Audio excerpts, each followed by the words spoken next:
What is up mga paps and welcome back. For today's video is ituturukan po sa inyo kung paano nga ba ma-fix or masosolusyonan yung GCash issue na we're verifying your account.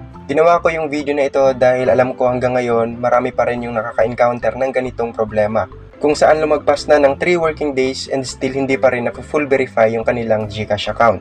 Or wala pa rin silang update about sa application for full verification ng kanilang GCash. For your information, meron na po ang uploaded videos about this tutorial and may nababasa pa akong comment from those videos na may nag-iba nga sa GCash Help Center website.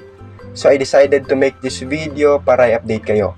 But before we continue this tutorial mga paps, kung bago ka pa lang sa channel, please do subscribe and don't forget to hit the notification bell so you will be updated for more videos like this. And without further ado, tara, simulan natin to.